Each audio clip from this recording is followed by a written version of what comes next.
மாலி அப்படின்னு ஒரு கண்ட்ரி இருக்குது, வெஸ்ட் ஆஃப்ரிக்கன் கண்ட்ரியில் இருக்குது. அந்த கண்ட்ரி கிட்டத்தட்ட ஒரு 23 மில்லியன் பீப்புள்ஸ் வந்து அதில் வாழ்கிறாங்க. அவங்க நாட் ஒன்லி ஆஃப்ரிக்கன் பீப்புள்ஸு, கொஞ்சம் யூரோப்பியன் பீப்புள்ஸு, நிறைய சைனீஸ் பீப்புளெலாம் வாழக்கூடிய ஒரு நாடு. ஸோ அந்த நாட்டுக்கு எங்களுக்கு வந்து ஒரு சமீபத்தில் ஒரு தொடர்பு கிடச்சிச்சு. அவங்க வந்து பார்த்தீங்கன்னா பிளாஸ்டிக் பொருட்கள், இந்தியாவிலேருந்து எங்களுக்கு பிளாஸ்டிக் ப்ராடக்ட்ஸ் வேணும் அப்படின்னு சொல்லி கேட்டாங்க. பிளாஸ்டிக்கில் வந்து ஹவுஸ் ஹோல்டு ஆர்டிகல்ஸ்னு சொல்லக்கூடிய வீட்டு உபயோகப் பொருட்கள் நிறைய பொருட்கள் இருக்குது. அவங்க அந்த மாதிரியான ப்ராடக்ட்ஸ் எங்கிட்ட வேணும்னு கேட்டு வாங்கி அவங்க அனுப்புனாங்க. முதல்ல அவங்க கூட தொடர்பு கொண்டப்போ அவங்களுக்கும் எங்களுக்கும் கொஞ்சம் கன்ஃபியூஷன்ஸ்லாம் வந்துச்சு.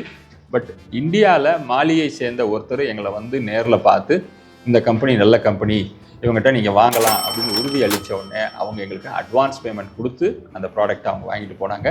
அந்த கண்ட்ரியில் வந்து பார்த்திங்கன்னா ஃப்ரெஞ்ச் லாங்குவேஜ் தான் அதிகமாக பேசப்படுகிறது. அந்த கண்ட்ரியும் ஒரு இன்ட்ரெஸ்டிங்கான கண்ட்ரி. இந்தியாவிலேருந்து நிறைய பொருட்கள் மாலி நாட்டுக்கு போகுது.